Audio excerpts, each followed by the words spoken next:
Assalamualaikum warahmatullahi wabarakatuh. Hai teman-teman semuanya, salam sejahtera untuk kita semua. Perkenalkan, kami dari kelompok 2 yang beranggotakan atas nama Cici Sri Rahayu, Rifka Aufasyaratul Uswah, Novita Suhendriani, dan Siva Anissa Salsabila. Kami akan menerangkan mengenai materi psikologi politik dan kepribadian pada manusia. Jangan lupa diperhatikan, check it out.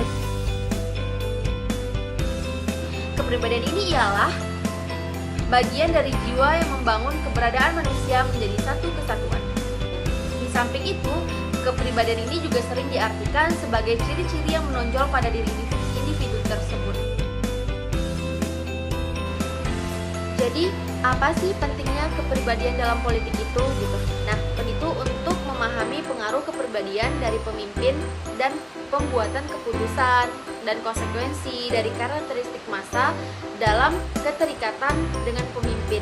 Jadi, kita itu juga harus mengetahui gimana sih kepribadian menjadi seorang pemimpin itu untuk pembuatan menentukan sebuah keputusan dan konsekuensi gitu, seperti itu. Selanjutnya adalah yang C, yaitu tentang psikobiografi. Nah, psikobiografi sendiri adalah bidang dalam psikologi dan biografi yang menganalisis tentang kehidupan individu yang secara historinya signifikan melalui teori dan penelitian psikologis. Dari psikobiografi sendiri memiliki tujuan, yaitu untuk mengembangkan pemecahan yang lebih baik tentang individu. Nah, dengan penerapan teori psikologis untuk menjelaskan motif, tindakan, dan keputusan orang tersebut. Saya akan menjelaskan tentang teori motivasi modern dan teori motivasi Islam.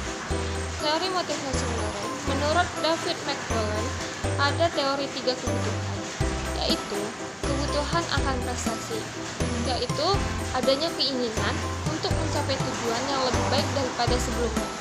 Yang kedua, kebutuhan akan kekuasaan, yaitu butuhnya kekuasaan sehingga mendorong seseorang bekerja sehingga termotivasi dalam pekerjaannya.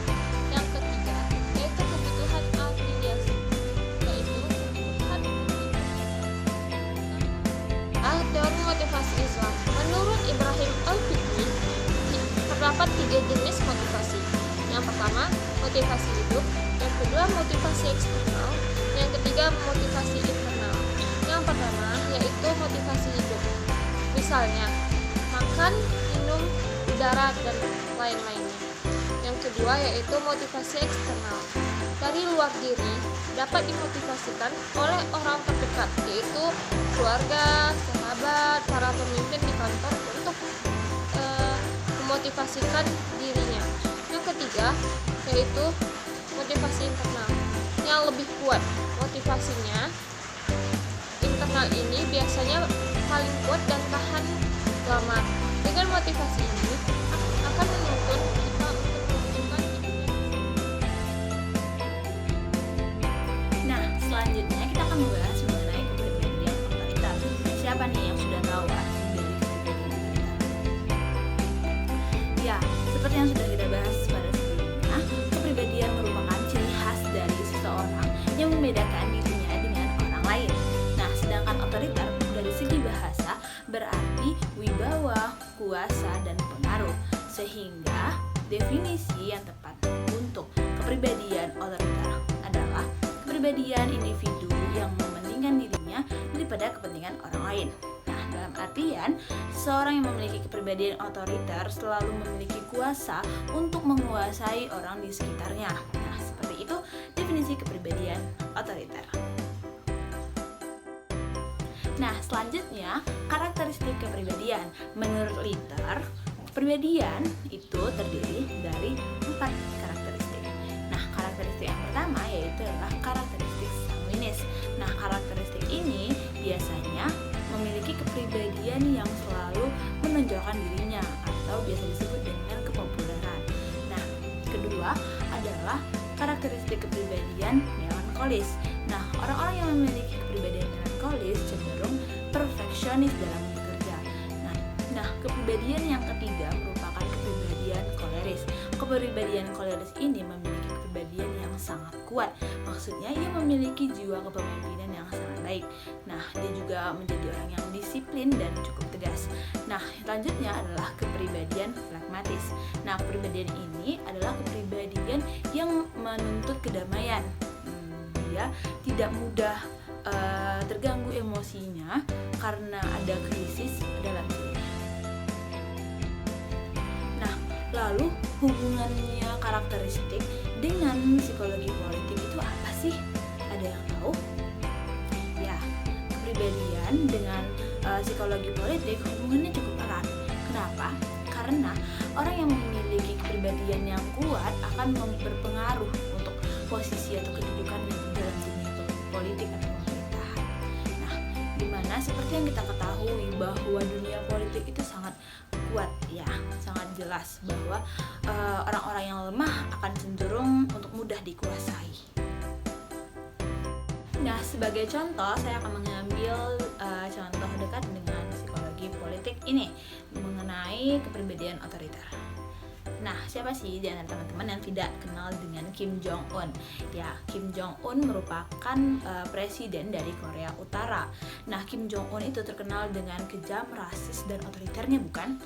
Ya, kita ulik sedikit atau psikobiografinya dari masa kecil. Nah, ia pada masa kecil merupakan anak yang cerdas, memiliki ambisi yang tinggi, namun cukup pemalu.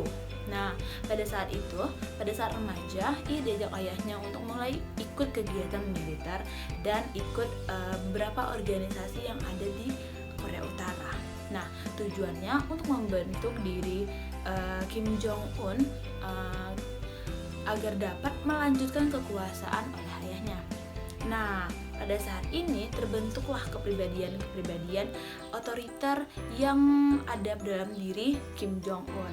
Padahal seperti yang kita tahu bahwa kepribadian ini juga lekat dengan pengaruh genetik. Pada akhirnya pada tahun 2010 Kim Jong Un diangkat sebagai Presiden Korea Utara hingga saat ini. Nah, pada masa pemerintahannya seperti yang kita tahu bahwa Kim Jong Un memiliki kekuasaan yang sangat kejam dan juga rasis, dan tak terlepas hal itu semua dari otoriternya dia inginkan.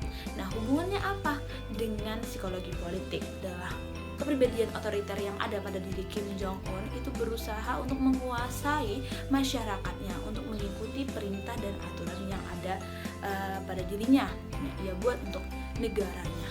Nah, semakin kuat kepribadiannya Kim Jong Un, yaitu kepribadian otoriter yang sangat kuat, dia sangat mudah untuk menguasai masyarakatnya. Nah, sehingga kedudukannya di kursi pemerintahan semakin kuat.